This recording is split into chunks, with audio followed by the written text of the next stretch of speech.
Bueno, prácticamente a mí me toca platicar con ustedes la información sobre intoxicaciones crónicas por agrotóxicos, específicamente por algunos plaguicidas que son de uso frecuente en nuestra comunidad.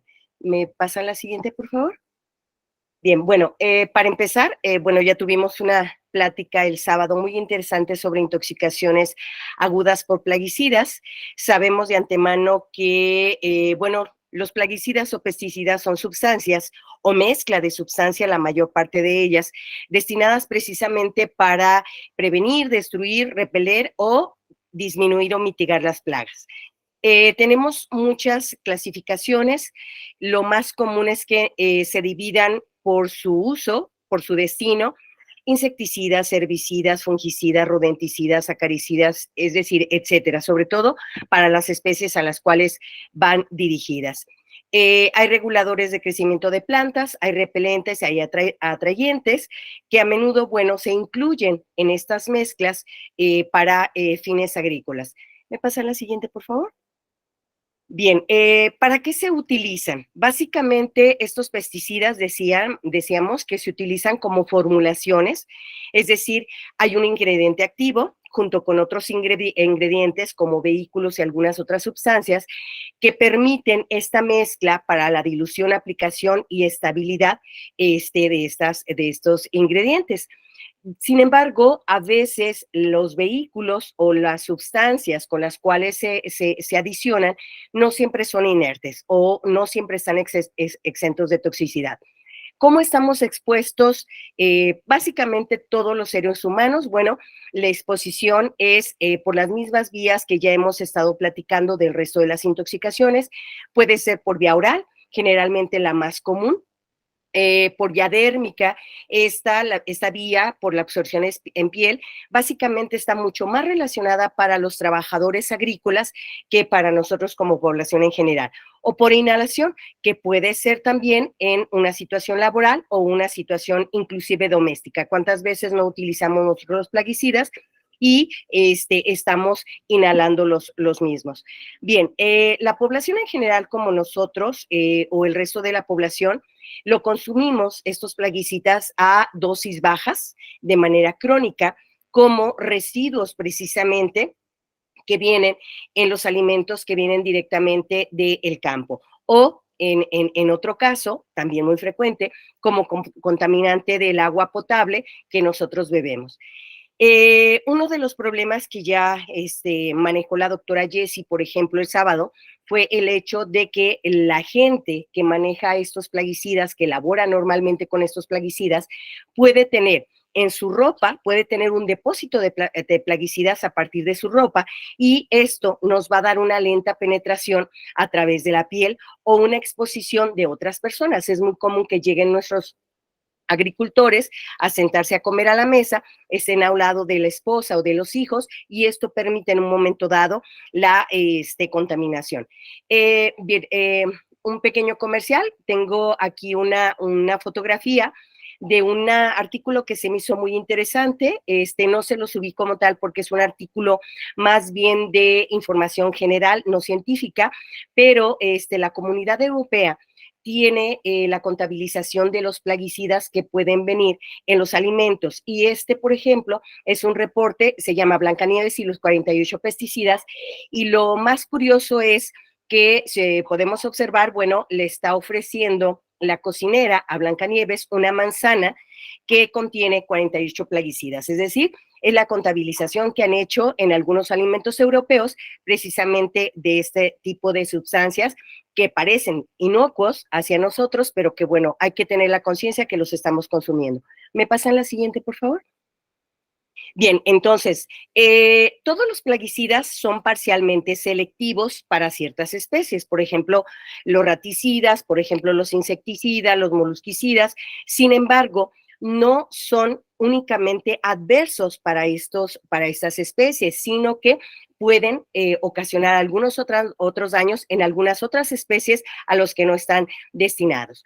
Nosotros como tal, la población en general, bueno, la población en general, una de las mayores preocupaciones que ha estado creciendo últimamente, precisamente con el avance de los estudios, con el avance de la ciencia, es que cada vez más la exposición a pesticidas, a plaguicidas en general, tienen o están registrando un mayor riesgo de cánceres, enfermedades neurodegenerativas, disruptores endocrinos, toxicidad reproductiva y toxicidad para el desarrollo y otras que, bueno, más adelante vamos a ir poco a poco platicando.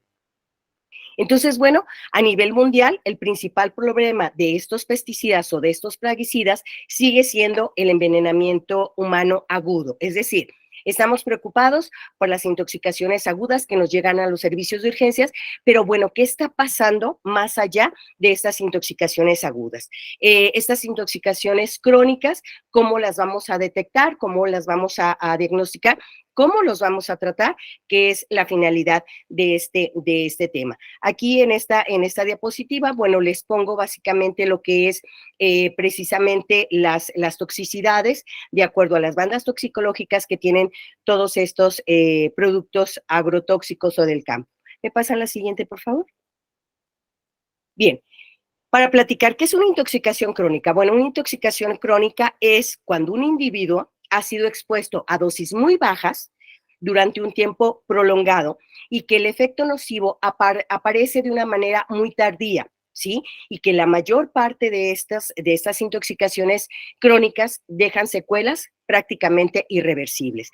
Tienen un origen muy ambiguo, muy complejo. No sabemos en qué momento inicia la intoxicación, en qué momento se deja de tener contacto con el tóxico y al tratarse de una enfermedad crónica no la vamos a llegar a curar. Es decir, las intoxicaciones crónicas por plaguicidas no llegan a tener una cura totalmente, pero ¿qué es la finalidad?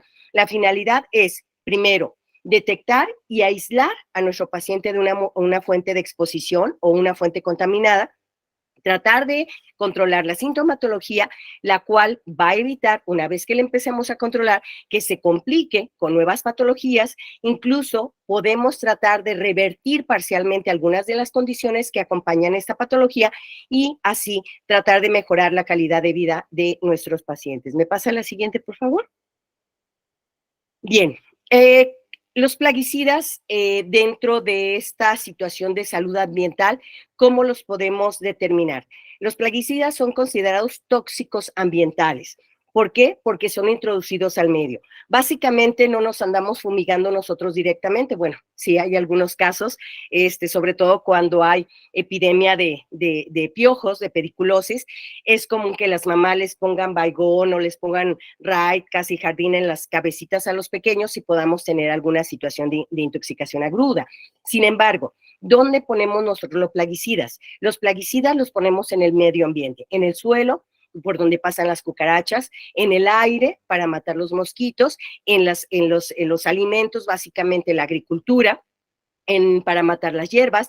Entonces lo podemos encontrar en el agua, en el aire, en el suelo, en los alimentos que llegan hasta nosotros y bueno, muchos de ellos tienen una alta persistencia, ¿sí? De hecho, vamos a hablar un poquito más adelante que hubo plaguicidas, insecticidas, sobre todo muy buenos, espectaculares, que a partir de los años 50 y 60 hubo un uso exponencial impresionante y para 1970 fueron prohibidos a nivel mundial precisamente por esta alta persistencia.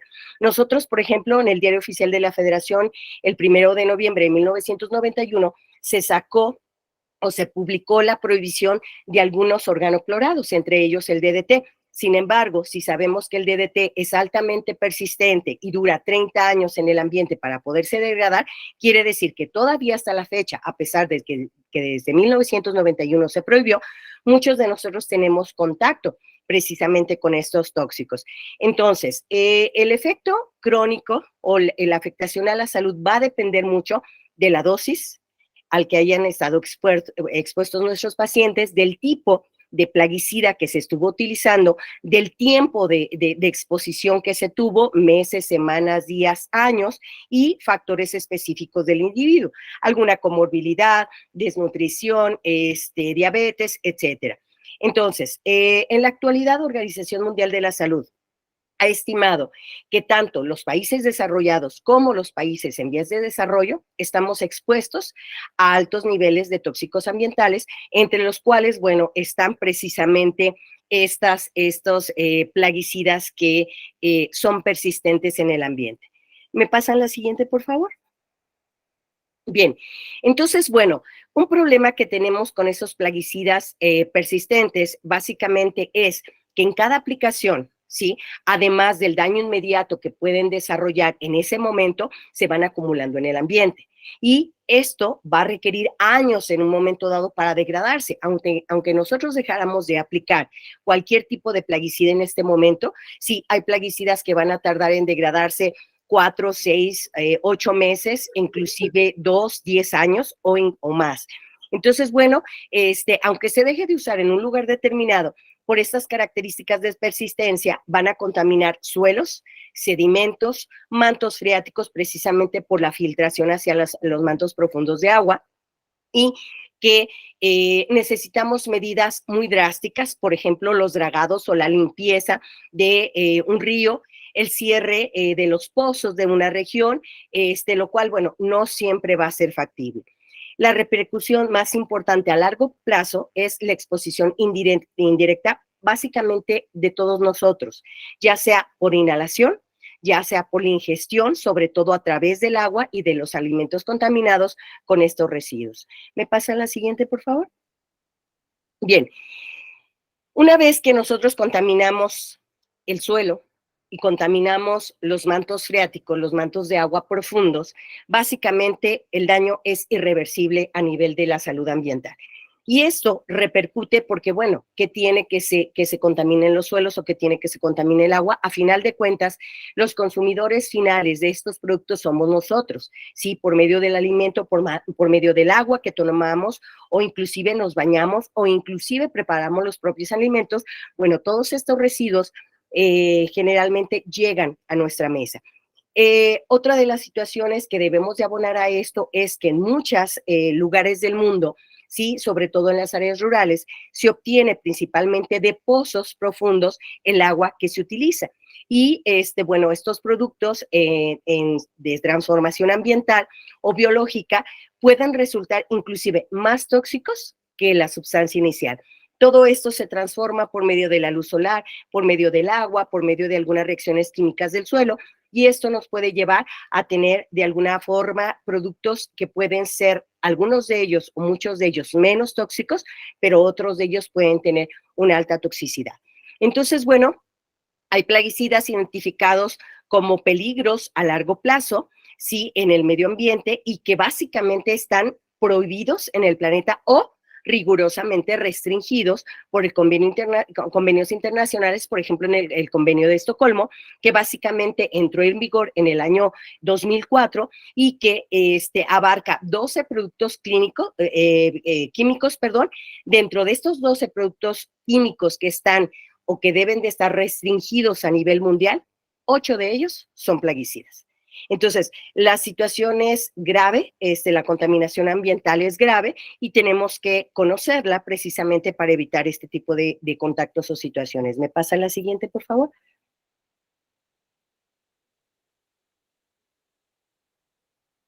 No sé si se cambió la siguiente, pero gracias. Bien, entonces, bueno, de acuerdo a las características de estos plaguicidas, pueden ser liposolubles, por ejemplo, los productos liposolubles, como los órganos clorados, donde se van a guardar es en la grasa de los animales vivos, incluyendo a los humanos dentro de este grupo, donde pueden tener efectos fisiológicos a largo plazo que vamos a determinar un poquito más adelante. ¿Qué pasa cuando un plaguicida ingresa a una cadena trófica, a una cadena alimentaria? Por ejemplo, llega el plaguicida hasta, poner un ejemplo, el lago de Chapala. Ok, el agua del lago de Chapala está contaminada. tenemos una cantidad. Esta se duplica cuando las plantas que están en ese lago, ¿sí? Absorben el plaguicida y aparte siguen en un ambiente contaminado. Los pequeños peces que llegan y comen estas pequeñas plantas, bueno, triplican en un momento dado esa cantidad. ¿Por qué? Porque están en el agua contaminada, se alimentan de plantas que tienen una alta contaminación y esto va creciendo esa cadena trófica o esa cantidad de contaminantes hasta llegar a los animales superiores que pueden ser las aves o podemos ser nosotros. Entonces, la situación es que esto, conforme va avanzando esa cadena trófica, se va multiplicando en un momento dado la cantidad de contaminante que podemos llegar a tener contacto. ¿Me pasan la siguiente, por favor? Bien, entonces, la toxicidad crónica es la que causa una mayor preocupación. Sin embargo, ¿cuál es el problema? Tenemos muchísima controversia porque no tenemos datos objetivos para evaluar en un momento dado los efectos a la salud. Está demostrado en múltiples estudios que se han hecho directamente relacionados con hepatotoxicidad, con nefrotoxicidad, con mutagenicidad, por ejemplo, los cánceres, con los disruptores hormonales. Sin embargo, ¿cuál es el problema? El problema es que estos datos han sido aislados, se han llevado a cabo muchos de ellos, pero todavía por situaciones de intereses, sobre todo económicos de las grandes empresas productoras de plaguicida, bueno, se tiene muy poca información. Entonces, bueno, los alimentos que comemos y el agua que bebemos tienen una influencia directa en la salud humana. Entonces, para evaluar detalladamente cada plaguicida, cómo actúa dentro del cuerpo humano, más todos los efectos sinérgicos, es decir, no nada más son los plaguicidas que nosotros podemos llegar a ingerir en nuestros residuos, en los residuos que traen nuestros alimentos, sino, por ejemplo, algunas sustancias que nos ponemos como tintes de cabello o como champús o como desodorantes pueden influir en la presentación, por ejemplo, de un cáncer de mama. Entonces, esto es lo que ha sesgado un poco estos resultados, estos estudios, donde, bueno, tenemos mucho por hacer, sobre todo el personal de la salud, para empezar a documentar todos estos datos que en un momento dado pudiéramos tener. Entonces, bueno, los indicios o las publicaciones que más se han hecho es por parte de la Comisión Europea, que aplica desde hace una década el principio de precaución. Este principio de precaución es ante la duda, aunque no tengamos una situación francamente científica que demuestre el daño que pueden producir, hay que legislar y hay que actuar bajo este principio precautorio, tratando en la medida de lo posible evitar esas sustancias que nos puedan hacer algún tipo de daño. ¿Me pasan la siguiente, por favor? Bien, entonces, bueno, la toxicidad crónica está determinada precisamente en mayor medida por esos residuos de plaguicidas que llegan hasta nosotros en el agua y en los alimentos. El problema es que las manifestaciones clínicas derivadas de esta situación son múltiples. Pueden actuar, decíamos, a partir de la generación de un cáncer, puede darnos mutaciones, pueden ser teratogénicos, pueden darnos neurotoxicidad, pueden darnos alteraciones inmunológicas, podemos tener dermatosis, por ejemplo, en la piel, podemos tener problemas respiratorios tipo asma, ¿sí? Y esto nos va a complicar mucho. Por ejemplo, aquí les pongo una tabla de efectos de toxicidad crónica de algunos plaguicidas y que nos dan toxicidad general en piel, de sistema reproductivo, etcétera, pero que son informaciones hasta cierto punto ambiguas porque no hay una causa directa, efecto que nos pueda demostrar y ante esto, bueno, estamos actuando básicamente a la expectativa. ¿Me pasan la siguiente, por favor? Bien. Entonces, bueno, uno de los referentes claros, uno de los principales plaguicidas que fue prohibido y que en base a eso debemos de actuar con todos los demás es el DDT. Ese famoso DDT que se utilizó muchísimo en los años, prácticamente se descubrió alrededor de los años 1934, donde vieron que mataba insectos sin matar gente. Viene la primera revolución verde después de la Segunda Guerra Mundial, donde Organización de Naciones Unidas pide a todos los países que empiecen a tratar de reforestar todos estos territorios devastados por la Segunda Guerra Mundial y empiezan a utilizar una serie de productos químicos potencialmente tóxicos que estuvieron, utilizando de manera indiscriminada. A partir de los años 70, con Raquel Carson, que fue una bióloga que escribió el primer documento que nos habla de la salud ambiental, que se llama La Primavera Silenciosa, donde ella empieza a demostrar la neurotoxicidad y algunas acciones teratogénicas de lo que eran los organoclorados. Básicamente, cerca de los años 70 se suspende la aplicación de DDT, pero solamente de DDT, uno de tantos organoclorados que todavía seguimos utilizando. Entonces, bueno, la cuestión es de que ya se demostró con el DDT que causa cánceres, que causa Parkinson, que causa problemas neuropsicológicos y que de alguna manera, bueno, fue el primer plaguicida como tal que se prohibió junto con algunos otros, pero que tenemos que empezar a documentar para tratar de evitar, sobre todo, el uso indiscriminado de estas sustancias. Si bien es cierto, son muy necesarias para el control de plagas, porque hasta este momento no hemos implementado otro tipo de control de plagas a nivel natural, sí necesitamos hacer conciencia a nuestros agricultores y nosotros mismos de tratar de evitar el producto de esto, el uso de estos productos. ¿Me pasan la siguiente, por favor? Bien. Cánceres. Cánceres, ahorita lo vamos a hacer un poco más relacionado con los grupos que vamos a manejar, pero cánceres demostrados que se han producido directamente relacionados con plaguicidas está el cáncer de vejiga, el cáncer de colon, el cáncer de mama, cáncer de pulmón, entre otros. La exposición, por ejemplo, a algunos herbicidas que ya están prohibidos en Estados Unidos, pero que obviamente en América Latina los manejamos de manera indiscriminada, está directamente relacionado con los meningiomas, por ejemplo, con el cáncer de vejiga y con el cáncer de colon. El clorpirifos, que es un órgano fosforado, alteran el sistema de defensa antioxidante, sí, que hasta cierto punto nos protege de esos radicales libres y de esas mutaciones a nivel celular, está provocando cáncer de mama. Los plaguicidas bifenilos policlorados, por ejemplo, tienen una relación positiva con el riesgo de cáncer de mama, de tiroides y cáncer de ovario. ¿Me pasan la siguiente, por favor? Bien, la situación de asma. ¿Sí? ¿Qué está pasando? Cada vez en las áreas de pediatría, cada vez en las áreas de urgencia, es muy común que nos lleguen pacientes con broncoespasmos o con bronquitis irritativa y están asociándose en mayor medida a partir del estudio inicial en el 2008 por Hopping, que el asma y esta irritación y esta inflamación de los bronquios junto con una inmunosupresión o alteraciones endocrinas están directamente relacionadas, por ejemplo, con plaguicidas organofosforados, ¿sí?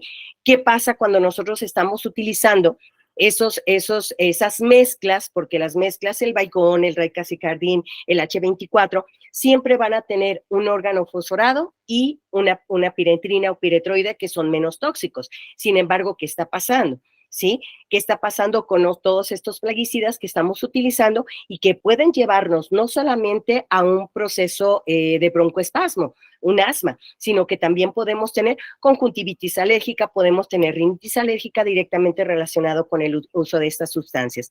¿Me pasan la siguiente, por favor? Bien, diabetes.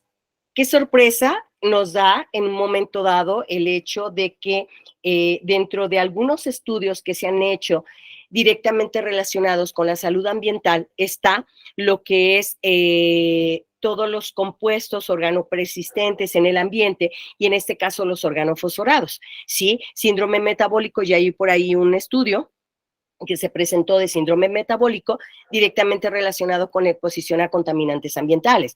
Pero, ¿qué está pasando con la diabetes? Por ejemplo, la exposición a plaguicidas organofosforados y sus metabolitos aumentan el riesgo de desarrollar diabetes tipo 2 en las intoxicaciones crónicas. Sí, por otro lado, se encuentra una asociación positiva con la diabetes a la exposición de dibenzodioxinas y de benzofuranos policlorados, sí, que vienen en combinación con varios plaguicidas, sobre todo organoclorados. Entonces, bueno, aquí ya hay una asociación directa y algunos artículos que se están escribiendo directamente con esas asociaciones. ¿Me pasan la siguiente, por favor? Parkinson. Bueno, estudios epidemiológicos ya no solamente están relacionando la intoxicación por metales pesados con los problemas neurodegenerativos, sino que ya la ocupación, la enfermedad ocupacional directamente relacionada con plaguicidas, sí, está ya con una vinculación directa. La exposición, ya la teníamos conocimiento de la exposición crónica a metales, pero ¿qué pasan con las exposiciones de plaguicidas? Se han detectado casos de Parkinson en edades cada vez más tempranas y que cuando hacen esta asociación, cuando hacen esta investigación, esta historia clínica, se dan cuenta de que no hay antecedentes familiares de la enfermedad, pero que sí hay un antecedente que predispone a nuestro paciente con el uso crónico o el uso a largo plazo de estos plaguicidas. ¿Me pasan la siguiente, por favor?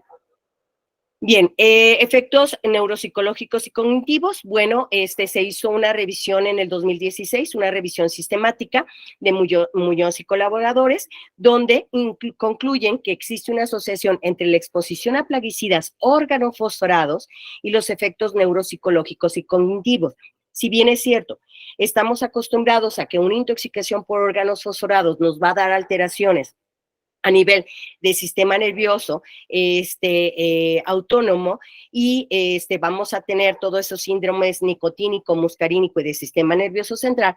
¿Qué está pasando en un momento dado con dosis pequeñas que no llegan a despertar o desencadenar una respuesta o una signos de intoxicación, pero que esto se está absorbiendo de manera crónica y que que se está demostrando?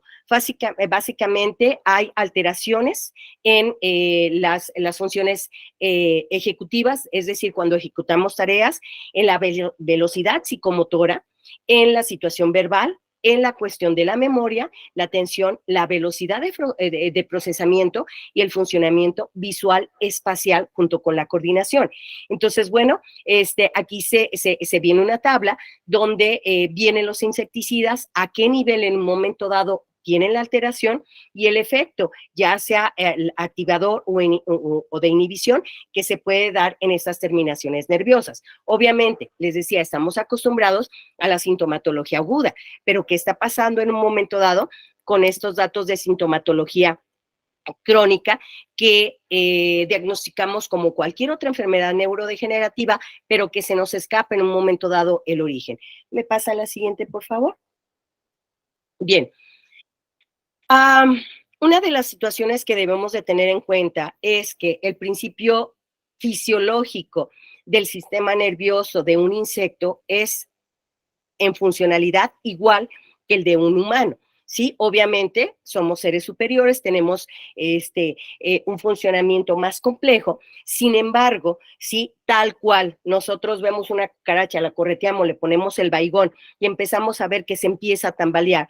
Después se voltea, empieza a mover las patitas y queda tiesa. Bueno, algo parecido pasa cuando nosotros vemos un paciente intoxicado, por ejemplo, con órganos fosforados. ¿Qué es lo que empezamos a tener? Empezamos a tener un síndrome de hipersecreción, empezamos a tener convulsiones en el paciente y que pueden llegar hasta una situación mortal. Entonces, si eso hace con los insectos, y acá hay una situación importante, los insectos tienen esa capacidad de desarrollar en un momento dado tolerancia hacia los insecticidas, por eso es que cada vez se sacan insecticidas un poco más agresivos. Pero ¿qué pasa con nosotros? Como seres humanos, nosotros no tenemos esa capacidad de generar esa resistencia. Entonces, por ejemplo, plaguicidas organofosforado, plaguicidas organoclorado, carbamatos, son considerados disruptores endocrinos, ¿sí? Es decir, ¿qué está pasando con nuestras hormonas? ¿Qué está pasando? Cada vez tenemos más alteraciones hormonales. Si nosotros hiciéramos un estudio por décadas, ¿sí? De cómo se ha venido alterando la edad promedio de la primera menstruación o de la primera eyaculación y los problemas que tenemos agregados con fibrosis de mama, con ovario poliquístico y demás, nos vamos a dar cuenta que hay mucho mayor incidencia en estos últimos años que hace 3, 4 décadas.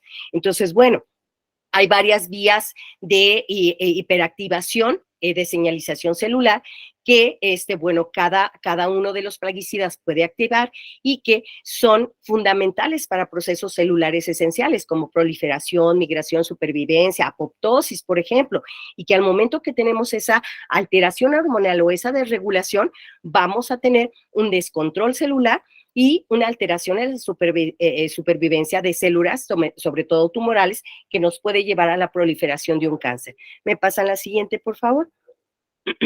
Bien. Entonces, bueno, aquí hay una tablita que dice enfermedades humanas asociadas a exposiciones laborales. Básicamente tenemos aparato cardiovascular, respiratorio, sistema nervioso, aparato urinario, es decir, tenemos un montón de órganos y tejidos y que si nosotros con calma nos ponemos a leer este tipo de sustancias, todas ellas son contaminantes ambientales. ¿Sí? Y muchas de ellas, por ejemplo, el sistema nervioso, tenemos lo que es el clordano, tenemos algunos disolventes y algunos hidrocarburos que ya manejaron en temas anteriores, tenemos las radiaciones, tenemos los metales pesados, entonces estamos bombardeados, nuestro cuerpo está bombardeado por un montón de sustancias que de alguna manera se van a potencializar y pueden darnos como resultado estas alteraciones. La siguiente, por favor. Bien, empezando a platicar con intoxicaciones crónicas por órgano fosforado. Ok, es muy difícil calcular el número de intoxicaciones crónicas. Si tenemos una problemática impresionante en el subregistro de todas las intoxicaciones, ¿sí? Podemos de alguna manera rescatar las intoxicaciones agudas por plaguicidas, en este caso por órganos fosforados. Sin embargo, ¿qué está pasando con las intoxicaciones crónicas? En primer lugar, no las estamos diagnosticando, ¿sí? Y ese dato de dónde diagnosticarlas, obviamente nos va a llevar a tener un subregistro importante. Organización Mundial de la Salud calcula que a nivel mundial hay más de 750,000 personas que tienen algún efecto crónico precisamente por plaguicidas. En la Unión Europea, específicamente en España, se ha dado seguimiento los 3 últimos años, donde 827 trabajadores agrícolas, ¿sí?, sufrían problemas crónicos que estaban relacionados con manejo de insecticidas organofosforado. Esto, básicamente, el número de intoxicaciones crónicas se quintuplicó los años siguientes. Entonces, vean cómo, si no conocemos el dato, no diagnosticamos, básicamente no vamos a conocer en un momento dado la trascendencia de esto. Y hay una pregunta que me gustaría dejar en el aire, de esta científica. Dice, ¿cómo pudimos alguna vez haber creído que era una buena idea cultivar nuestra comida con veneno? Y esto lo dejo en el aire, ¿por qué? Porque vamos a irlo aterrizando poco a poco. ¿Me pasan la siguiente, por favor? Bien. Manifestaciones clínicas de intoxicación crónica. Bien, la mayor parte o el grueso de la sintomatología es a nivel neuropsicológico. El problema es que son signos muy inespecíficos, tenemos un montón de aumento en la incidencia de crisis de ansiedad, de pacientes con fatiga crónica, con pacientes con depresión, con pacientes con alteraciones en su personalidad, en su comportamiento, en menor frecuencia pacientes con parestesias o debilidades musculares. Bien, ¿qué es lo que se ha demostrado en estos pacientes, sobre todo en España, que se han estado estudiando directamente relacionados con el contacto con insecticidas organofosforados? Se ha demostrado alteraciones electroencefalográficas, cuyo significado todavía no tienen muy claro. Saben que hay una alteración, que hay un retraso en lo que es en el estímulo neuroeléctrico, pero todavía nos falta en un momento dado aterrizar estos desórdenes. Hay desórdenes neuromusculares que pueden permanecer durante semanas o meses. Sabemos que un tratamiento inadecuado de una intoxicación aguda, por ejemplo, nos puede llevar, perdón, a un síndrome de neuropatía retardada, o un síndrome intermedio, que sabemos que la sintomatología es básicamente a nivel del sistema nervioso central. Pero, ¿qué pasa en esas intoxicaciones crónicas? Se han relacionado también el hecho de alteraciones digestivas, alteraciones respiratorias, directamente relacionadas con insecticidas organofosforados. ¿Me pasan la siguiente, por favor?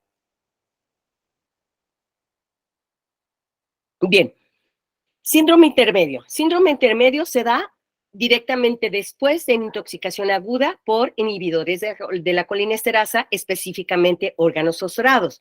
se puede llegar a presentar hasta en el 30% de nuestros pacientes. ¿Qué pasa con esto? Bueno, es después de una intoxicación aguda que se desarrolla varios días después de este envenenamiento, una crisis colinérgica inicial.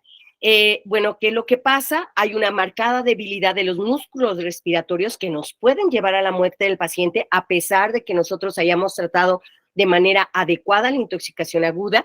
Empieza a haber debilidad de cuello, de extremidades proximales, que se pueden presentar síntomas extrapiramidales y la mortalidad que nos lleva por paro respiratorio o complicaciones de este síndrome intermedio pueden ser hasta el 40%. La recuperación de los pacientes que sobreviven a esta intoxicación inicialmente aguda y el síndrome intermedio puede tardar inclusive hasta más de 30 días y requerir en un momento dado terapia física y rehabilitación porque quedan con debilidad muscular, que hay desensibilización de receptores nicotínicos que por esta estimulación colinérgica prolongada que se da en la fase aguda y que quedan los pacientes con una especie de disminución de fuerza y de tono muscular que nos lleva a una recuperación tardía. ¿Me pasan la siguiente, por favor? Bien, entonces, bueno, tenemos ese dato que no lo podemos clasificar como una intoxicación crónica propiamente, porque es una complicación de la intoxicación aguda. Y tenemos otro dato, tenemos la polineuropatía, que es mucho más común en intoxicaciones crónicas en pacientes que han estado expuestos laboralmente a todos estos tóxicos. Entonces, es inducida por órganos fosforados y se caracteriza por un periodo de incubación largo, ¿sí? Posterior a una semana de estar en contacto con este plaguicida. Hay parálisis en extremidades inferiores y hay degeneración axonal, determinaciones nerviosas que nos lleva a una disminución y fuerza en tono muscular. La siguiente, por favor. Bien, ¿cuál es la situación? Estas son las complicaciones más frecuentes de una intoxicación crónica por órganos fosforados. ¿Qué tendríamos que hacer? ¿Cómo tendríamos que demostrar que es una intoxicación por órganos fosforados? Bueno, es muy difícil. Podemos hacer estudios neurofisiológicos donde podemos hacer una electromiografía que nos va a demostrar que tenemos una neuropatía retardada y esto hacer la asociación precisamente con utilización de este tipo de plaguicida.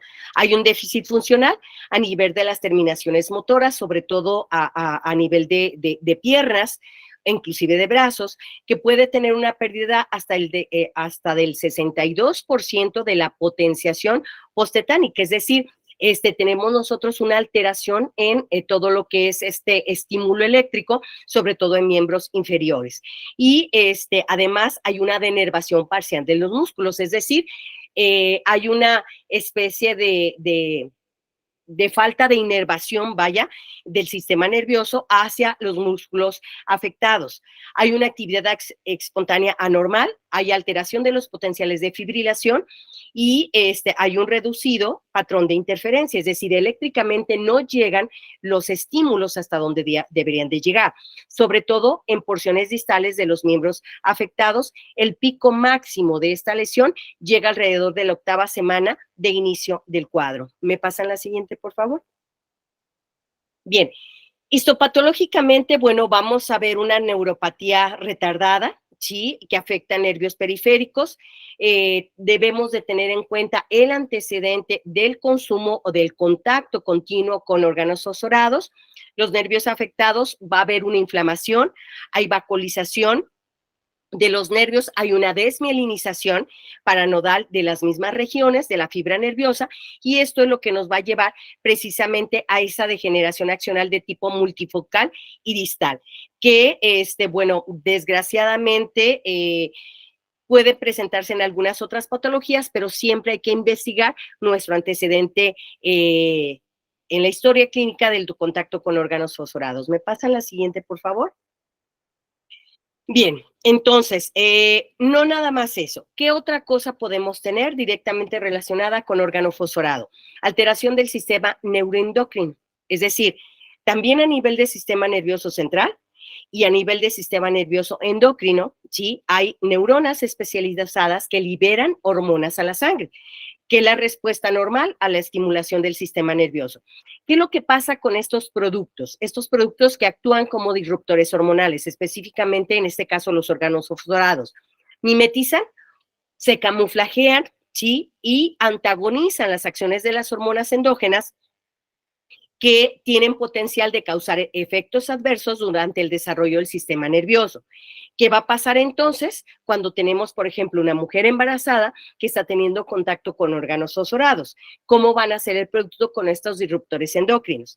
En el año 2000, la Comisión Europea, que es la que más estudio tiene directamente relacionado con estos plaguicidas, básicamente hizo una lista de posibles disruptores endocrinos que incluyen cerca de 550 compuestos químicos. 189 son directamente plaguicidas.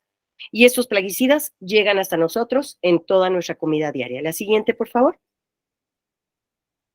Bien, aquí hay una comparación de las hormonas. Tenemos en la columna del lado izquierdo las hormonas, los efectos de las hormonas, y tenemos en la columna de la derecha los disruptores endocrinos, es decir, esos 550 tóxicos o sustancias químicas con las que estamos en contacto y que en un momento dado antagonizan las acciones a las hormonas o simulan ciertas acciones de las hormonas que a final de cuentas van a terminar alterando nuestro equilibrio hormonal. La siguiente, por favor. Bien, efectos en la salud reproductiva directamente relacionada con disruptores hormonales, en específico órganos fosforados. Mayor incidencia de criptorquidismo, ¿sí? Mayor incidencia de hipospadias y otras alteraciones del aparato genitourinario, alteraciones en la fertilidad femenina y masculina, disminución de la calidad del esperma en varones, aumento de alteraciones del desarrollo sexual, es decir, cada vez más tenemos a pequeñitas que están teniendo su primera menstruación a los 9, 10 años, cuando anteriormente le esperaban entre los 13, 14 años. Aumento de la ginecomastia en varones, es decir, aumento de las mamas en los niños o en los varones. Enfermedades hormonodependientes como endometriosis, ovario poliquístico. Condiciona cambios en la acción molecular que modifican el desarrollo de la pubertad. Aumentan la incidencia de tumores en órganos sexuales como tumores de mama, de útero, de ovarios, de próstata y de testículos. Mayor frecuencia de abortos o de productos de bajo peso al nacer con malformaciones congénitas. La siguiente, por favor. Problemas de desarrollo en sistema nervioso central, cuando una mujer embarazada está en contacto con estos plaguicidas.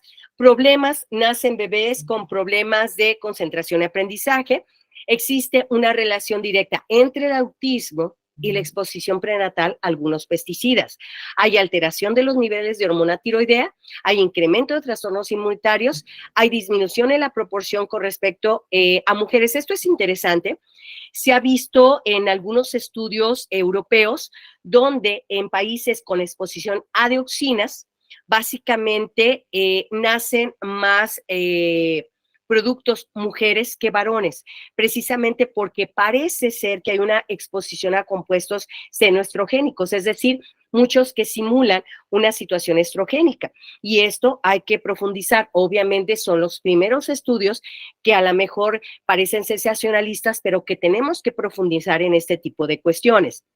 Aumento en la prevalencia de obesidad, de diabetes tipo 2, porque la exposición a disruptores endocrinos implicados en la diferenciación del adipocito y en los mecanismos implicados en la homeostasis del peso corporal. Entonces, vean cómo trasciende más allá de una simple situación de una neurodegeneración. ¿Me pasan la siguiente, por favor?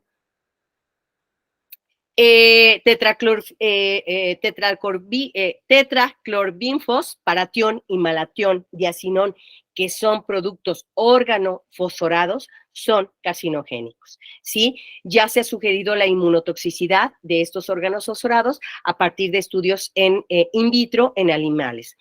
Los animales jóvenes, es decir, los adolescentes, los humanos adolescentes son mucho más sensibles a la toxicidad colinérgica de los órganos fosforados debido a su menor capacidad de desintoxicación, es decir, Nosotros ya como adultos, sí, tenemos todo nuestro sistema inmunológico, todo nuestro sistema de defensa de alguna forma desarrollado. ¿Qué pasa con los pacientitos pediátricos? ¿Qué pasa con esos órganos que apenas están en proceso de maduración? Bueno, la capacidad de desintoxicación no está al 100% y esto nos puede llevar a afectar procesos en varias células, por ejemplo, replicación de ADN, la supervivencia neuronal, crecimiento de neuritas, y en vías no colinérgicas, funciones sinápticas serotoninérgicas, alteraciones del sistema de linatociclasa, causando anomalías del comportamiento y que esto nos ha llevado, por ejemplo, a la situación de algunas patologías, por ejemplo, autismo y algunas otras que estén directamente relacionados con estos plaguicidas organofosforados. La siguiente, por favor.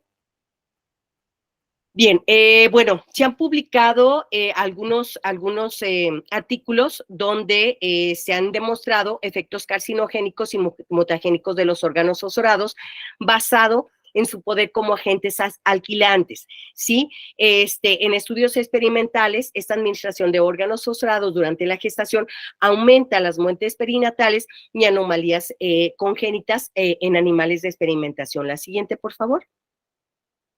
Bien. ¿Cuál es la situación o lo más difícil de todo este proceso? El diagnóstico. El diagnóstico de las intoxicaciones crónicas por órgano fosforado.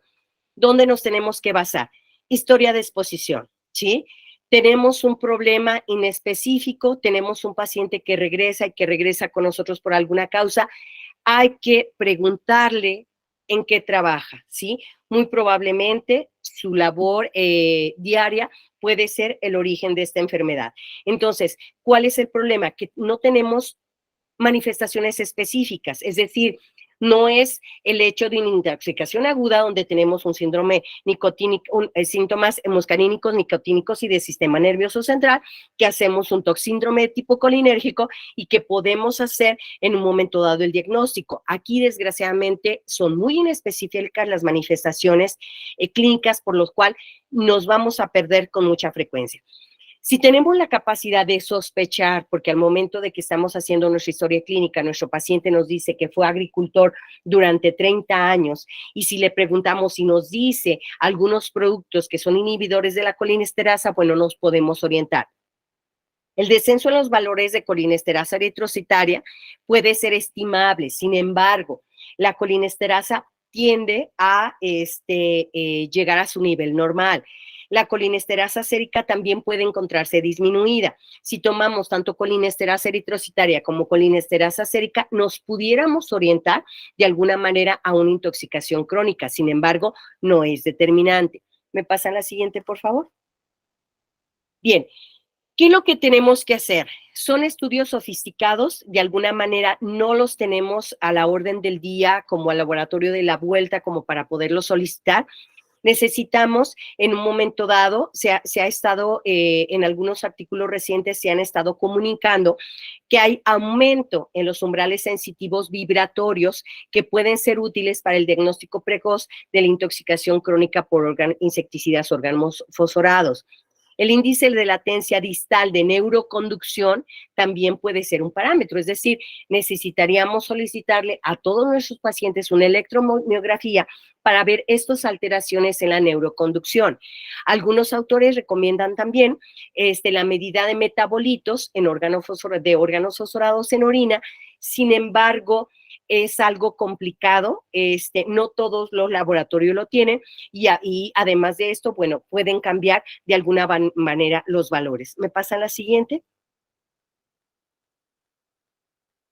¿Qué pasa con el tratamiento? Desgraciadamente, bueno, no existe ningún tratamiento farmacológico que pueda revertir todos estos daños crónicos que hacen los órganos fosforados, ¿sí? No ha habido tratamiento que demuestre en un momento dado la efectividad. ¿Qué podemos hacer? Bueno, si tenemos un proceso neurodegenerativo, hay que tratar de retirar a nuestro paciente del contacto y hacer una rehabilitación. Los fármacos ensayados han sido corticoides, no se han tenido datos concluyentes, no se sabe todavía cuál es el mecanismo que actuarían los corticoides. Bueno, se dice que hay una cierta desinflamación que al momento de desinflamar incrementa la velocidad de recuperación y incrementaría en un momento dado la síntesis de sustancias esenciales para el mantenimiento de, en un momento dado, la integridad axonal. Pero bueno, son situaciones que solamente están en ahorita, suponiéndose, no hemos aterrizado o no se han aterrizado estos estudios. La siguiente, por favor. Bien, insecticidas organoclorados. Si bien es cierto, está prohibido el DDT, pero tenemos un montón de organoclorados que seguimos utilizando, como el clordano, como el aldrin, como el deltrin, como el diclorbos, un montón de, el diclorbos es organofosforado, como una serie de productos. De hecho, hasta hace unos años, el lindano era el que se utilizaba en el champú para piojos, el Hair Clean, que era muy utilizado, tenía lindano. Afortunadamente, bueno, ahorita ya no tiene lindano, ya quitaron el organoclorado y tiene otro tipo de productos. ¿Cómo se comercializan? En aerosol, en polvo, en líquido, donde tenemos 3 clases diferentes de organoclorados con comportamientos muy similares. Básicamente, la situación es de que se resisten a la degradación química, por ejemplo, los piretroides o las piretrinas, los utilizamos y la luz del sol básicamente los degradan. Organoclorados no. Los órganos clorados permanecen en el ambiente hasta más de 30 años, por lo cual pueden ser muy nocivos. Lo siguiente, por favor. Bien, ¿cómo llegan hacia nosotros? Residuos presentes en productos agrícolas, es decir, todos los productos del campo llegan a tener residuos de estos insecticidas. ¿Qué pasa? No conforme con eso, agarramos nosotros nuestros insecticidas para matar cualquier tipo de insecto, ¿sí? La situación, carne, leche, ¿sí? Estos animales también están en contacto con estos plaguicidas y que de alguna manera llegan hasta nosotros a manera de residuos. Esa clorobenceno se ha encontrado en alimentos de origen animal, carne, pescado, leche. Y por ejemplo, aquí tenemos, este es un informe publicado por el organismo europeo encargado de velar por la salud de los alimentos, la Agencia Europea de Seguridad Alimentaria, se llama específicamente, donde estos son los 10 alimentos más contaminados por plaguicidas. Por ejemplo, tenemos la pera con 49 plaguicidas, tenemos la manzana con 32 plaguicidas, tenemos los pepinos con 17 plaguicidas, por ejemplo, las zanahorias con 15. Entonces es impresionante ver la cantidad de plaguicidas que en un momento dado estamos en contacto. La siguiente, por favor. Bien, ¿qué pasa? Decíamos que se viene una inundación de sustancias químicas a partir de los años 50 y 60, donde después de muchos estudios se dieron cuenta específicamente que los organoclorados alteraban algunas líneas celulares y a partir de ahí, bueno, se prohíben algunos de ellos. Sin embargo, el DDT fue prohibido en Estados Unidos en 1973. Sin embargo, actualmente, más de la mitad de la población en Estados Unidos tiene concentraciones séricas detectables. Imagínense entonces nosotros que lo dejamos de usar hasta 1900, bueno, salió en 1991 el diario oficial, pero alrededor del año 2000 fue cuando se suspendió el uso de DDT. Todavía podemos tener residuos a nivel sérico de lo que es el metabolito del DDT. ¿Me pasan la siguiente, por favor? Bien. Neurotoxicidad. La toxicidad crónica de estos compuestos organoclorados son muy elevados. Desencadena una serie de sintomatologías, desde alteraciones neuromusculares hasta alteraciones de la personalidad, por ejemplo. Entonces, son compuestos altamente persistentes en el medio ambiente. Los organoclorados que menos duran son 15, 20 años. Entonces, bueno, esa es una situación. La otra situación, se biomagnifica a lo largo de esta cadena trófica. Entonces, bueno, estos contaminantes ambientales son antagonistas de los receptores GABA, que le confiere esta propiedad convulsiva. Cuando tenemos una intoxicación aguda, lo más seguro es que nuestro paciente nos convulsione por esa neurotoxicidad, pero ¿qué pasa en las intoxicaciones crónicas? La siguiente, por favor. Bien, bueno, algunos estudios que se han hecho directamente relacionados con la enfermedad de Alzheimer, donde, bueno, cada vez se demuestra más el tipo de alteración que tienen los órganos clorados en esta patología. La siguiente, por favor. Bien, otros estudios que se han reportado. Se han comparado específicamente con la enfermedad de Alzheimer, se han comparado las muestras sanguíneas de dos grupos de personas mayores de 66 años. El grupo que tenía 86 pacientes con Alzheimer, ¿sí? El otro era de 79 personas sanas. ¿Qué fue lo que se demostró? Bueno, la presencia de DDE, que es el metabolito del DDT, básicamente estuvo mucho más presente en las personas que tenían Alzheimer que en los pacientes que estaban sanos. Entonces, ¿cuál es la situación? El metabolito, que es el DDE, participa en la formación de beta amiloides que nos llevan a esta situación de degeneración a nivel neuronal y que está alterando la capacidad de memoria, del lenguaje y del comportamiento en las personas con Alzheimer. ¿Me pasan la siguiente, por favor? Bien. Exposición prolongada en cultivos primarios de neuronas corticales a nivel laboratorial, ¿sí? Que están siendo sometidas a contacto con organoclorados. ¿Qué se confirmó? Bueno, este trabajo confirma que hay un bloqueo permanente del GABA por el órgano clorado y el DRIN, que todavía está en el mercado y que lo utilizamos muy frecuentemente y que provoca una reducción de la neurotransmisión glutaminérgica, lo que podría afectar funciones cerebrales de la memoria y del aprendizaje que están directamente relacionadas con el problema del Alzheimer. La siguiente, por favor.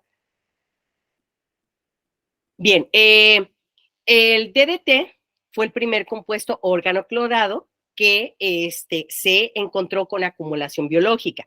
¿Qué se acumuló?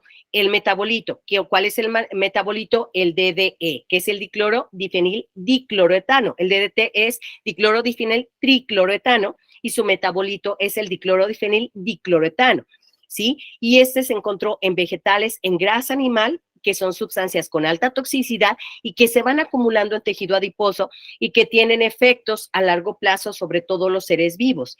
Esta acumulación en grasa está presente en la leche de casi todos los mamíferos, ojo, incluyendo lo que son los humanos. Es decir, nuestras madres están alimentando a los bebés muy seguramente con cierta cantidad de estos órganos clorados. La siguiente, por favor. Bien, otros estudios, sí, que les estoy presentando, sobre todo estudios que se han hecho a nivel experimental, porque les comentaba en un inicio que es muy difícil demostrar en humanos en un momento dado las toxicidades, pero esto obviamente se puede traspolar perfectamente hacia un humano. Cantidades moderadas de DDT en animales demuestran que afectan funcionamiento hepático, funcionamiento reproductivo, sí, y que pueden llegar a producir cáncer hepático en animales de experimentación. Los bifenilos policlorados inducen el sistema enzimático P450, citocromo P450 en los trabajadores expuestos a esta sustancia. ¿Y por qué se dieron cuenta? Bueno, porque muchos pacientes que estaban recibiendo fármacos que eran metabolizados a nivel hepático por el citocromo P450 no hacían el efecto deseado. Cuando se empieza a estudiar esta situación metabólica a nivel hepático, se dieron cuenta de que los organoclorados que habían elaborado por mucho tiempo alteran esta vía enzimática que impide en un momento dado que ciertos fármacos que se metabolizan por esa misma vía hagan los efectos adecuados. La siguiente, por favor. Bien, alteraciones en glándula adrenal por DDT. Efectos perinatales. Atraviesan, primero, organoclorados atraviesan barrera placentaria y se ha demostrado que la mortalidad aumenta en animales neonatos de experimentación cuando las madres están en contacto con dosis elevadas de estos plaguicidas. Y pueden ser teratogénicos y pueden ser mutagénicos en estudios ya demostrados en animales de experimentación. La siguiente, por favor. Disrupción hormonal. Volvemos a la situación de la disrupción hormonal. Bifenilos policlorados y dioxinas, sí, que muchas de ellas son metabolitos de los órganos clorados, se detectan en sangre en la mayor parte de población estadounidense. Imagínense en nosotros en América Latina. Son disruptores endocrinos que actúan como antiestrogénicos y antiandrogénicos en animales de laboratorio. La siguiente, por favor.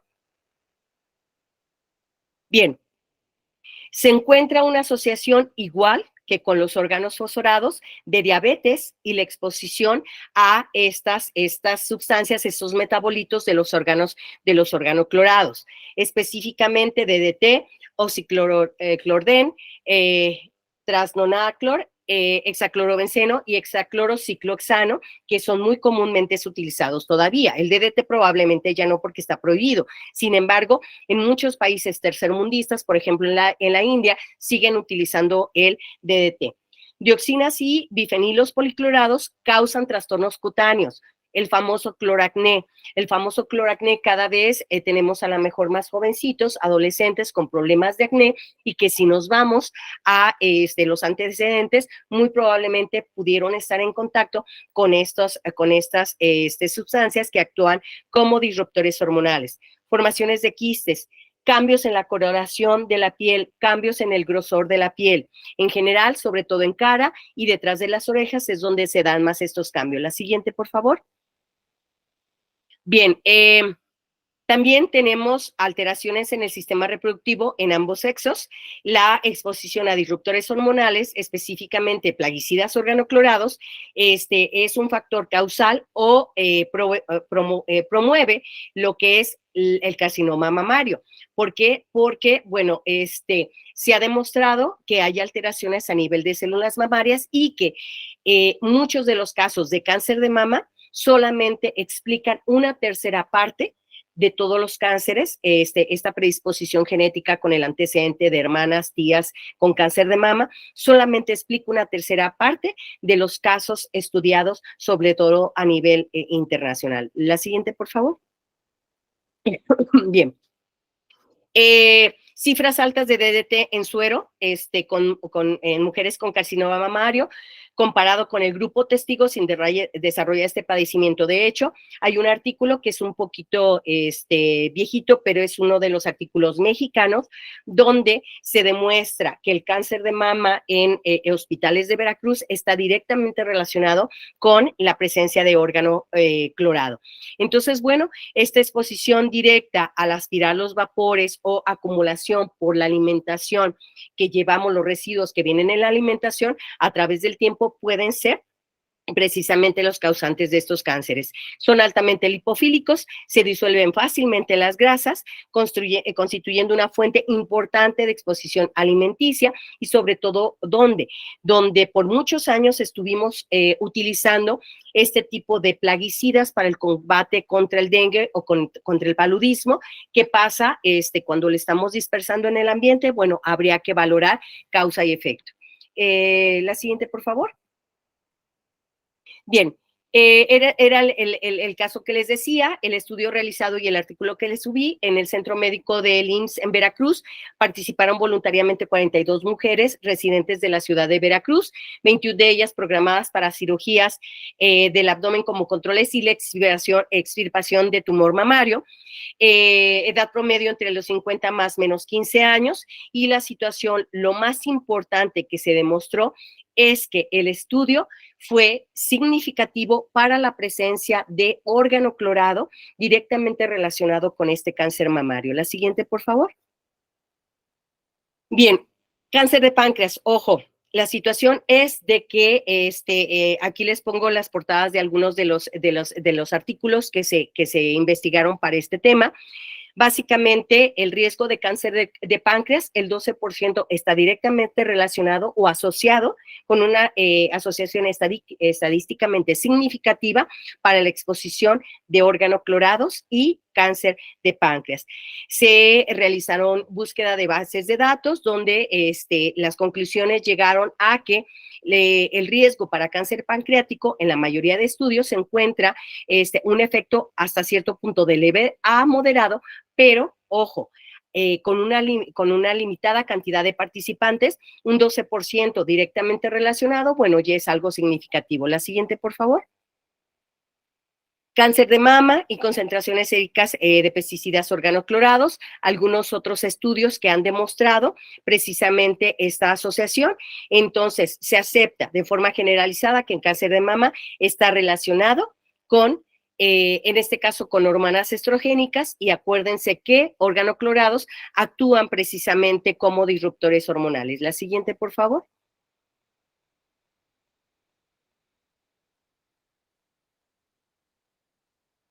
¿Me pasan la siguiente, por favor? O no sé si ya cambió y no. Ah, ok. ¿Cuál es otra de las situaciones que hasta cierto punto representa dificultad para nosotros como personal de salud? Básicamente en diagnóstico. El diagnóstico se basa fundamentalmente en el antecedente de exposición a estos productos. Hay que remitir muestras séricas de orina y de sangre al laboratorio toxicológico. Si no siempre tenemos laboratorios toxicológicos, de alguna manera eso nos impide hacer el diagnóstico. La técnica más sensible es por medio de cromatografía de gases o espectrofotometría de masas, que no son aparatos sofisticados que no todos los laboratorios lo tienen. ¿Qué hay que hacer? Un examen sobre función hepática, renal, es decir, exámenes generales para ver en un momento dado el estado general de nuestros pacientes. Electroencefalograma, sí, cuando tenemos alteraciones de irritación cortical inespecífica, pueden ser útiles directamente relacionados con este antecedente. La siguiente, por favor. Desgraciadamente, bueno, no hay tratamiento. ¿Sí? No hay tratamiento. Si ustedes buscan tratamiento para organoclorados de una intoxicación crónica, no la hay. En intoxicaciones agudas vamos a hacer el ABC, podemos hacer algunas otras intervenciones, pero en intoxicaciones crónicas no hay tratamiento. ¿Qué nos han estado recomendando? Sobre todo la Unión Europea, que es lo que ha estado manejando con sus ciudadanos, básicamente el consumo de alimentos orgánicos, sí, y el hecho de consumir también antioxidantes, que los antioxidantes de alguna manera nos pueden ayudar, sí, no son tratamientos, pero nos pueden ayudar a disminuir la predisposición a el cáncer. La siguiente, por favor. Herbicidas. De los herbicidas vamos a manejar dos, el glifosato y el paraquat, que es un herbicida. El herbicida son sustancias químicas que matan o dañan a las plantas. Anteriormente, ¿qué hacían los agricultores? Bueno, tenían que limpiar todo el área de hierba a mano. Ahora tenemos sustancias químicas que simplemente se riegan sobre las plantas y van a dañar o van a matar a la maleza, que es la finalidad. Entonces, bueno, hay herbicidas selectivos y hay herbicidas no selectivos que se pueden utilizar. La siguiente, por favor. Bien, empezaríamos con los compuestos biperidilos. Ya vieron ustedes intoxicaciones agudas por paraquat.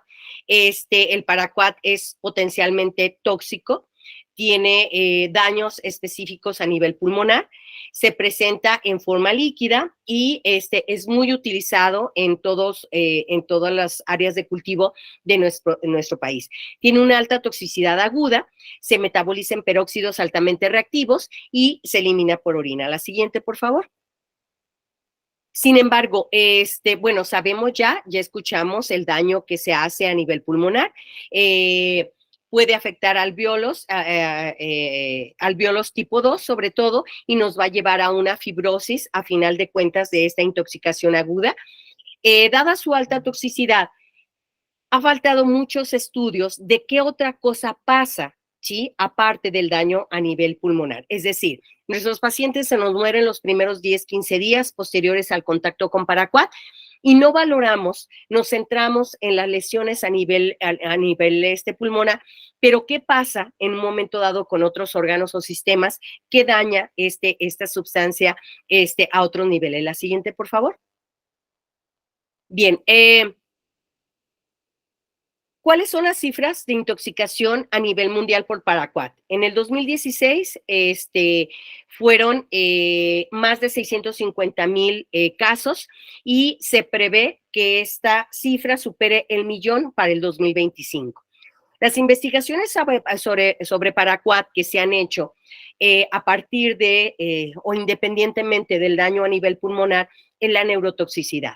¿Qué es lo que está pasando a nivel del sistema nervioso?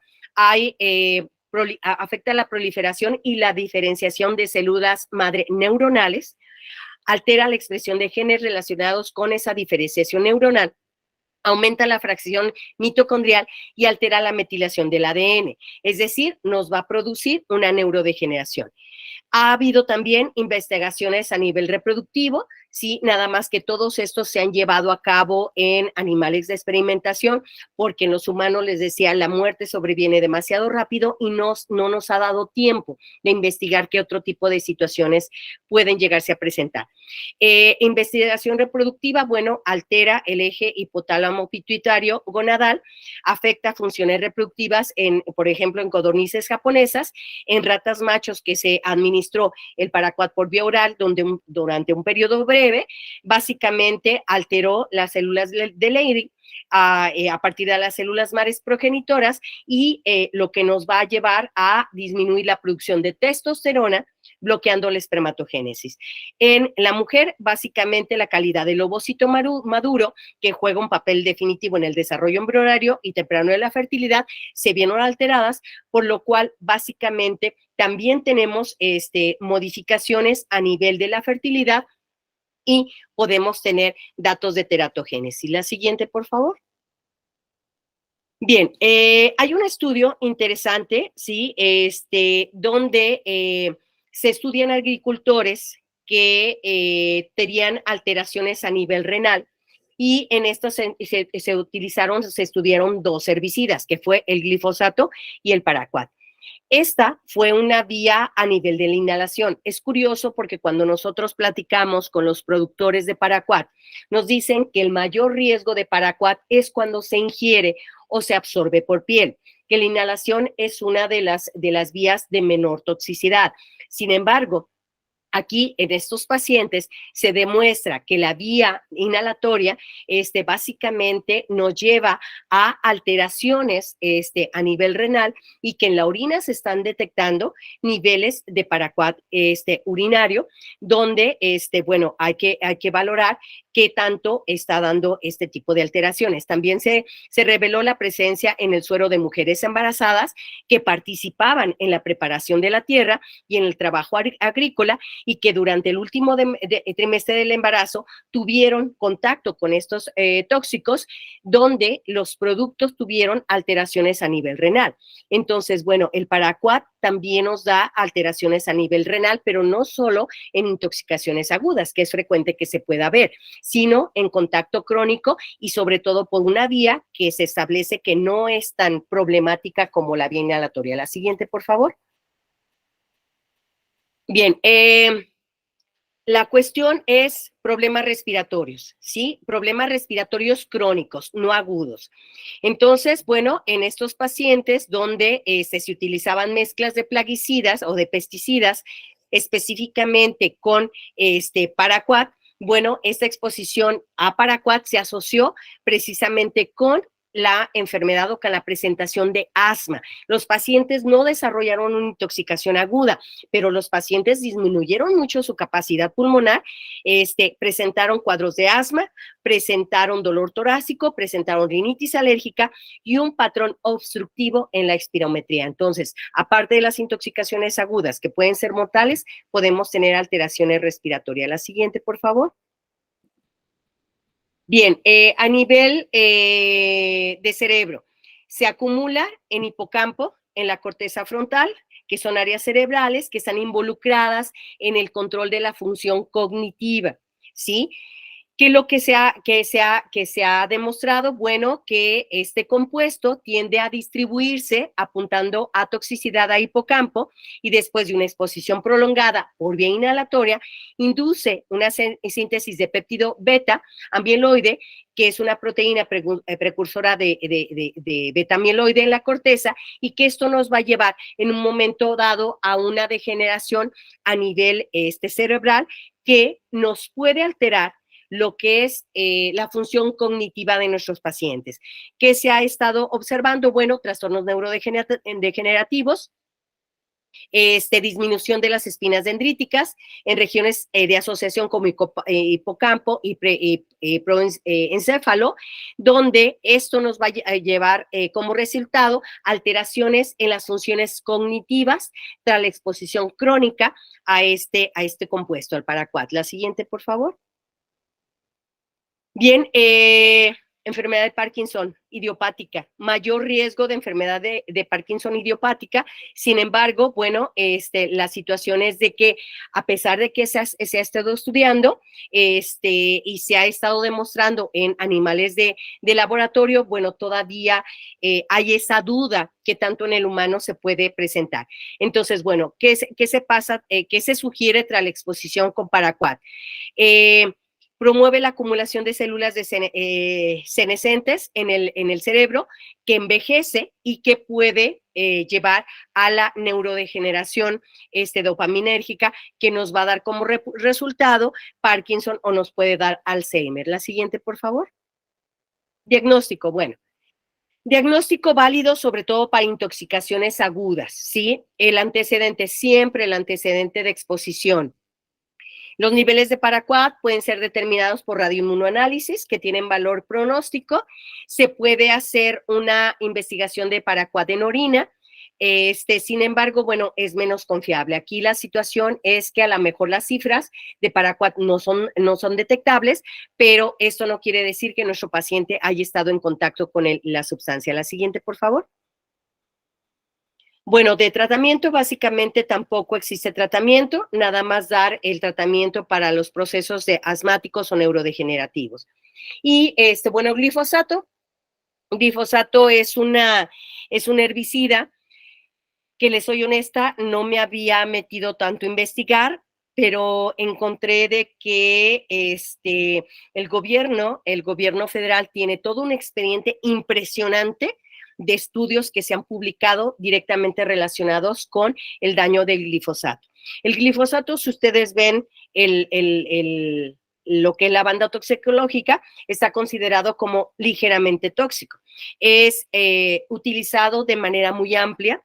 Sí hay intereses económicos muy importantes directamente relacionados con el glifosato y las semillas transgénicas, los organismos genéticamente modificados, porque Monsanto, que es una filial de Bayer, básicamente distribuye semillas genéticamente modificadas, transgénicas, y distribuye el glifosato para su uso junto con ellas. Como están modificadas genéticamente, bueno, el glifosato, pueden ustedes tirar glifosato alrededor de esas semillas y jamás las van a ver alteradas. Entonces, el glifosato se dice que es degradado en suelos por mecanismos físicos, químicos y microbiológicos.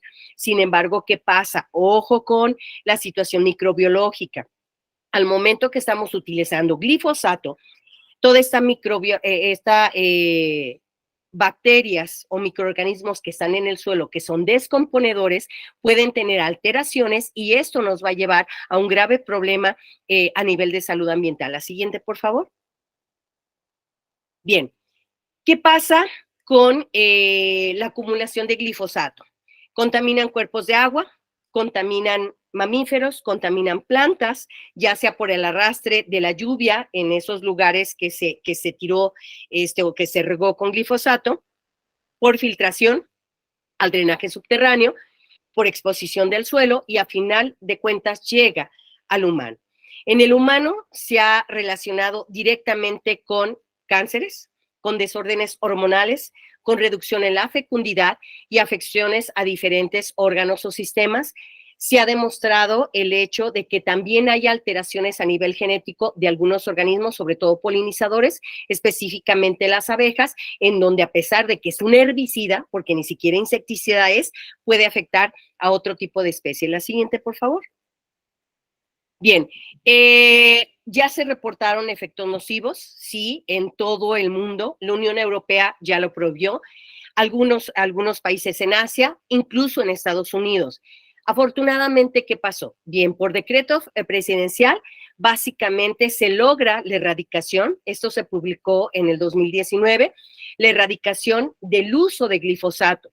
Sin embargo, ¿qué está pasando? Estamos pisando intereses importantes donde se vino una serie de acciones legales contra el gobierno de México, precisamente cuando informan que tanto el glifosato como el maíz transgénico se van a dejar de utilizar en el país. ¿Esto con qué finalidad? Para iniciar procesos de descontaminación y de recuperación en los suelos y que se evite en un momento dado la contaminación hacia los seres humanos. ¿Me pasa la siguiente, por favor? Bien, bueno, se utiliza el glifosato en combinación con más de 750 productos para la agricultura, silvicultura, inclusive usos urbanos y domésticos, que bueno, que tiene que hacer un herbicida en nuestras casas, pero se ha estado mezclando. Entonces, ¿cuál es la cuestión? La cuestión es de que se contamina agua, se contamina alimentos y se ha detectado en sangre y en orina de trabajadores agrícolas que han estado utilizando esta sustancia. Han resultado los estudios que se han hecho en casos y controles, han demostrado un riesgo aumentado para el linfoma no Hodgkin directamente relacionado con el glifosato.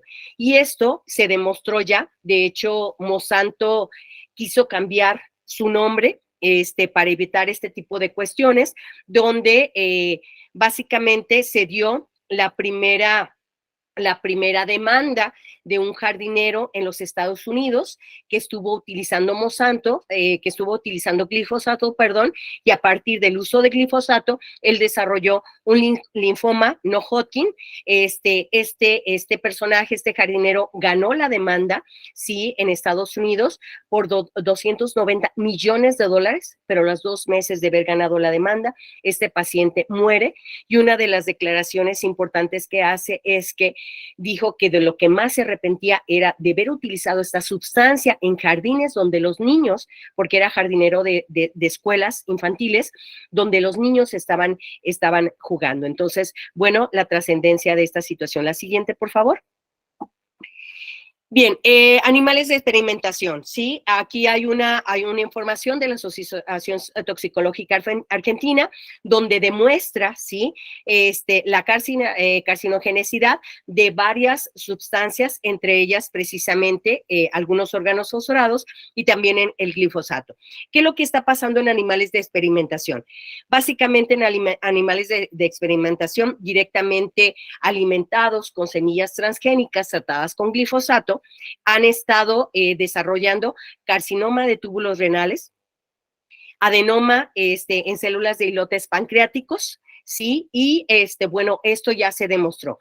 Tanto el glifosato como otras formulaciones indujeron daño cromosómico y de ADN en mamíferos y en humanos, en células animales in vitro, sobre todo en aquellos pacientes que ya tienen antecedentes de fumigación con glifosato y que se ha seguido el estudio sobre todo en Estados Unidos.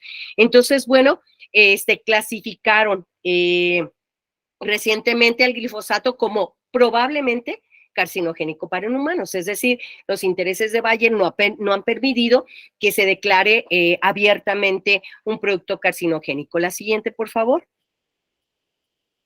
Bien, autismo, ojo con el autismo, ¿sí? El autismo, directamente relacionado con el glifosato, es algo interesante y complicado. ¿Qué es lo que pasa? Cuando nosotros estamos alimentándonos con productos que tienen residuos de glifosato, hay una disbiosis intestinal. ¿Sí? ¿Qué es una disbiosis intestinal? Bueno, la situación de alteración en la microbiota que tenemos a nivel de nuestro intestino. Esta microbiota, cada vez estamos profundizando más en estos estudios, esta microbiota está directamente relacionada con la situación neuronal. Anteriormente pensábamos que las neuronas eran una situación y la alimentación y la microbiota era otra. Bueno, cada vez se está relacionando más este tipo de situaciones. Ahora, ¿qué se ha establecido? Básicamente ya se demostró que el trastorno del espectro autista está asociado con disbiosis en el intestino y que de hecho muchos lo consideran un factor predisponente que contribuye a ese trastorno del espectro autista. Se han demostrado y se han encontrado un aumento de los ácidos grasos de cadena corta y del amoníaco en el intestino asociado con el autismo, es decir, que tanto nuestras bacterias de la probiota mantienen ese equilibrio. ¿Y qué pasa cuando este equilibrio se rompe? Bueno, ya hay una asociación directa con el autismo. La siguiente, por favor. Bien, enfermedad renal crónica. El uso de glifosato explica el reciente disparo en la cantidad de casos de insuficiencia renal, sobre todo en donde, en algunos estudios que se han hecho en trabajadores de América Central, Sri Lanka y la India. Se ha llegado a la conclusión que este proceso, que esta sustancia química, sí adquiere la capacidad de potenciar daño renal cuando se combina con aguas duras, es decir, ¿qué necesitamos? Glifosato con aguas duras. ¿Qué son las aguas duras? Cuando tienen fosfatos o carbonatos o metales nefrotóxicos, aquí se potencia el daño. Depresión, altera los procesos químicos que afectan la producción de serotonina, que sabemos que la serotonina es un factor importante. Esta disminución de serotonina es lo que nos lleva a los casos de depresión mayor en muchos de nuestros pacientes y que puede estar directamente relacionado con el glifosato. La siguiente, por favor. Linfoma, bueno, ya platicamos un poco de la situación del linfoma. Se han hecho un análisis durante 30 años de investigaciones epidemiológicas del linfoma no Hodgkin y directamente relacionados con alteraciones de linfocitos B en asociación con el glifosato. Entonces, ya tenemos un efecto citotóxico demostrado para las células humanas, reportado para el glifosato y algunas otras formulaciones que juegan un papel muy importante en esta toxicidad. La siguiente, por favor.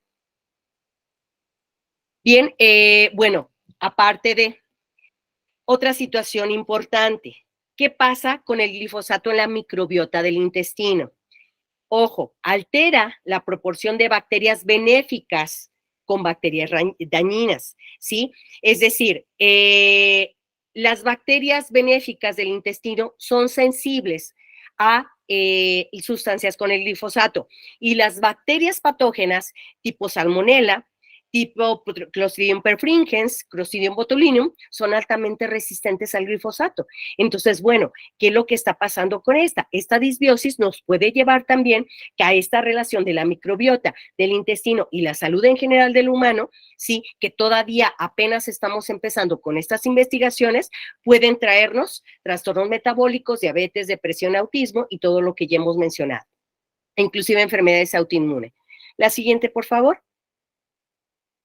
Bien, bueno, entonces se suponía que el glifosato es menos tóxico que otros pesticidas, pero bueno, ya con todos estos estudios, básicamente se han empezado a comprender los posibles mecanismos de toxicidad del glifosato, por lo cual, bueno, hay que actuar con ese principio de precaución. La siguiente, por favor.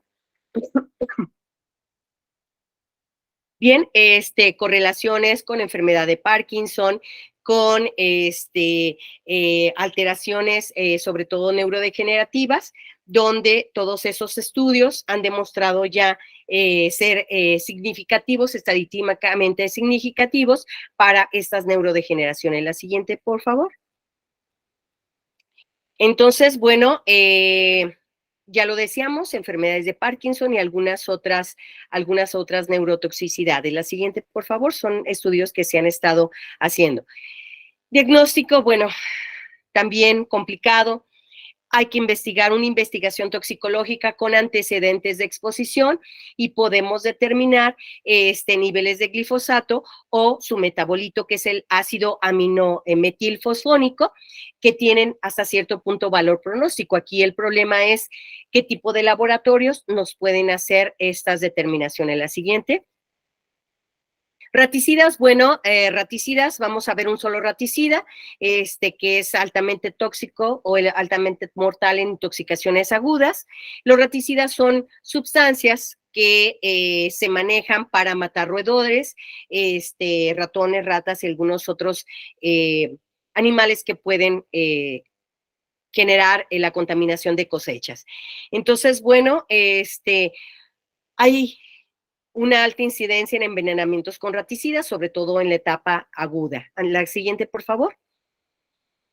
Bien, vamos a hablar del fosfuro. El fosfuro es el raticida que más ha sido utilizado con fines suicidas, desgraciadamente. Es muy común que tengamos nosotros intoxicaciones agudas por fosfuro, pero ¿qué está pasando con intoxicaciones crónicas? La fosfina, que es el gas que se desprende de estos raticidas al entrar en contacto con la humedad, de manera aguda causa daños en corazón, hígado, riñón y sistema nervioso generado por estrés oxidativo. Entonces, bueno, suele ser letal, no tenemos antídoto. La siguiente, por favor. De hecho, algunas medidas generales que se manejaron por la doctora Jessie, son válidas. Pero, ¿qué está pasando en un momento dado cuando tenemos contacto crónico con fosfuros?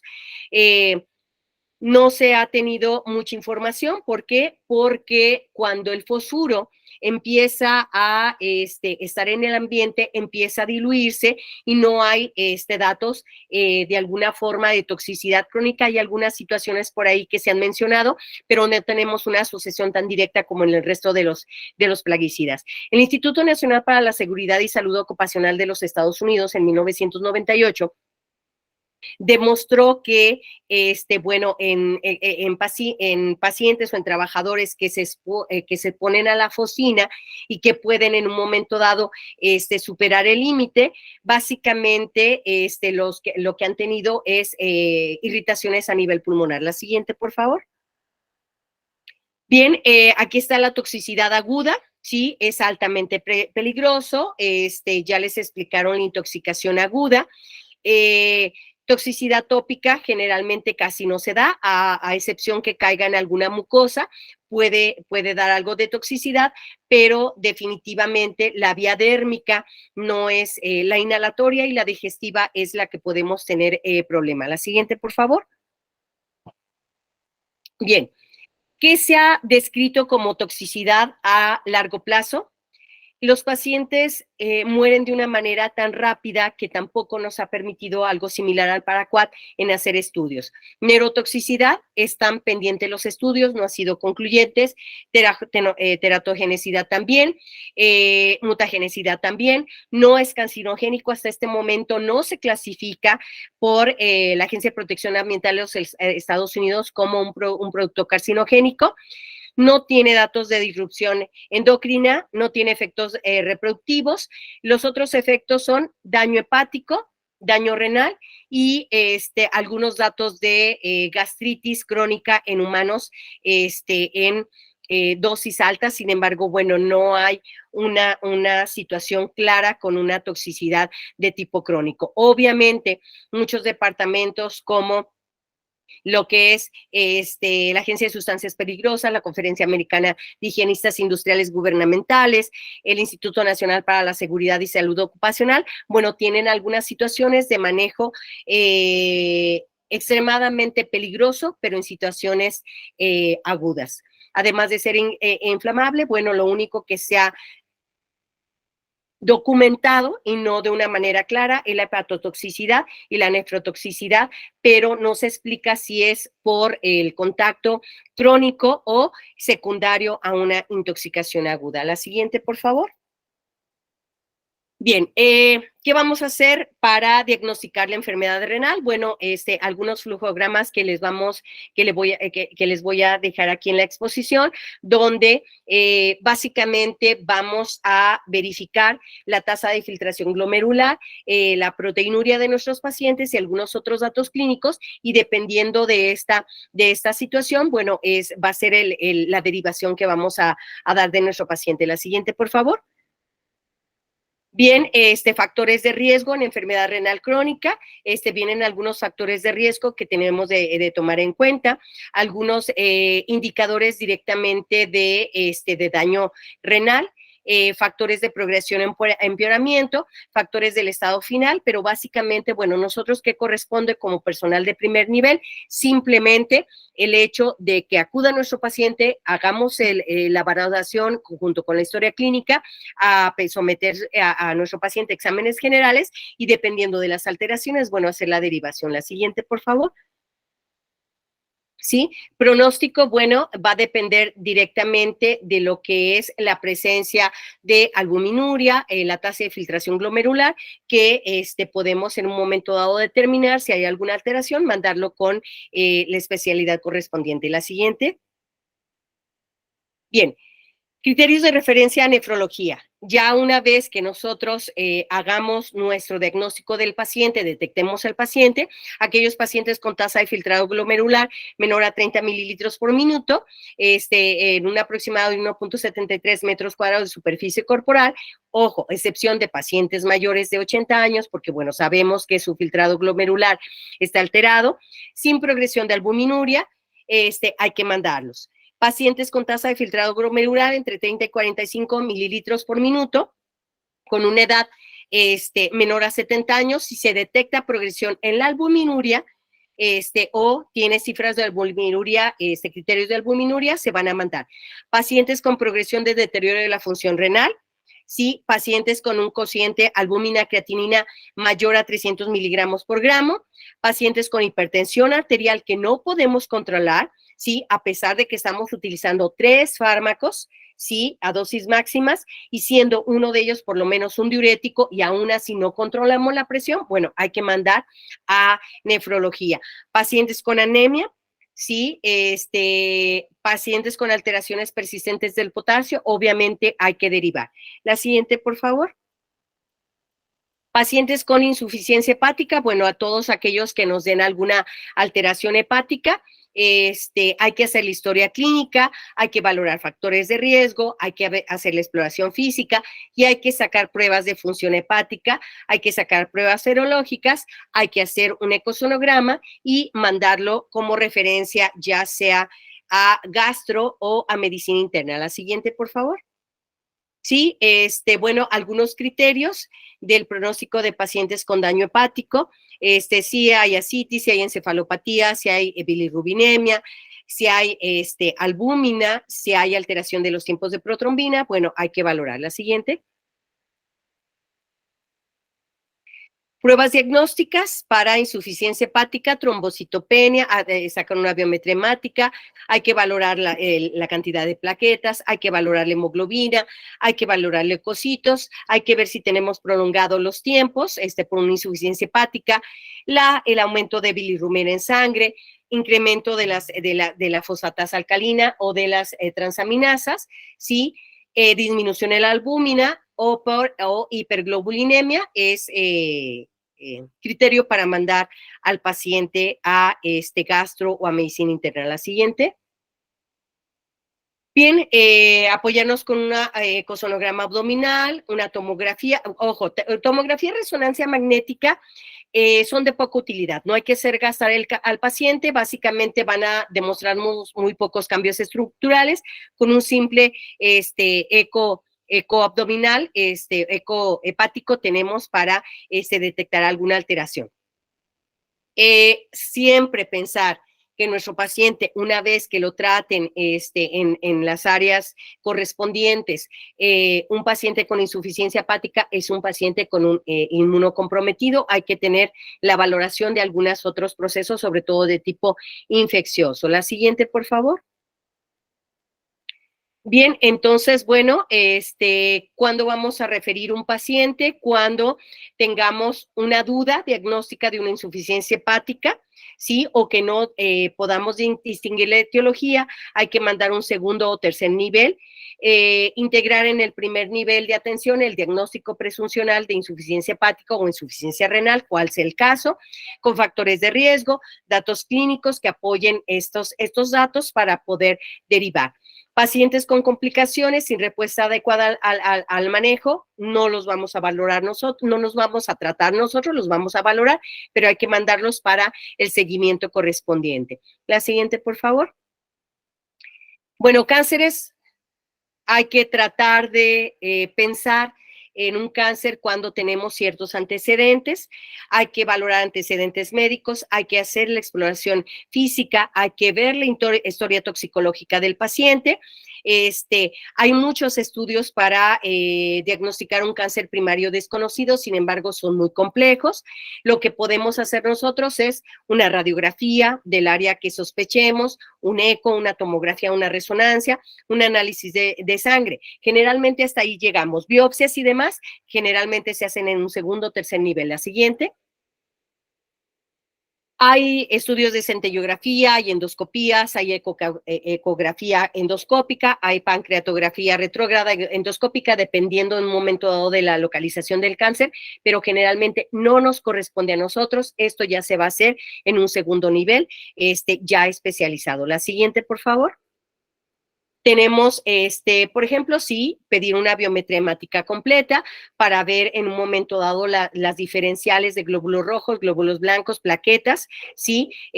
Hay que valorar el estado anémico del paciente, que puede ser por afección directa o por microsangrados que puede presentar por otro cáncer. La siguiente, por favor. Pruebas bioquímicas en sangre, siempre nuestra biometría hemática, nuestra química sanguínea completa, ¿sí? Para valorar algunas alteraciones que pueden estar derivadas precisamente de algún cáncer primario. La siguiente. Hay algunos marcadores tumorales séricos, no los utilizamos con mucha frecuencia, si acaso, bueno, alcanzamos a pedir un antígeno prostático, alguna gonadotropina coriónica o algún otro marcador tumoral. Puede haber muchos, pero no todos son fundamentales para un diagnóstico, entonces podemos dejar esto en manos de los especialistas. La siguiente, por favor. Biopsias, toracocentesis, aspiraciones, básicamente no las hacemos nosotros en un primer nivel, las podemos conocer en un momento dado, pero no las desarrollamos nosotros, esto se hace ya a nivel de especialidad. La siguiente, por favor. Y algunas otras, inmunohistoquímica, citometría de flujo, sobre todo esto es para complementar. Ya detectaron un cáncer primario, vamos haciendo o van haciendo más bien en las áreas correspondientes un estudio de inmunohistoquímica para ver en un momento dado proteínas específicas e identificar la localización a nivel de los tejidos. La siguiente, por favor.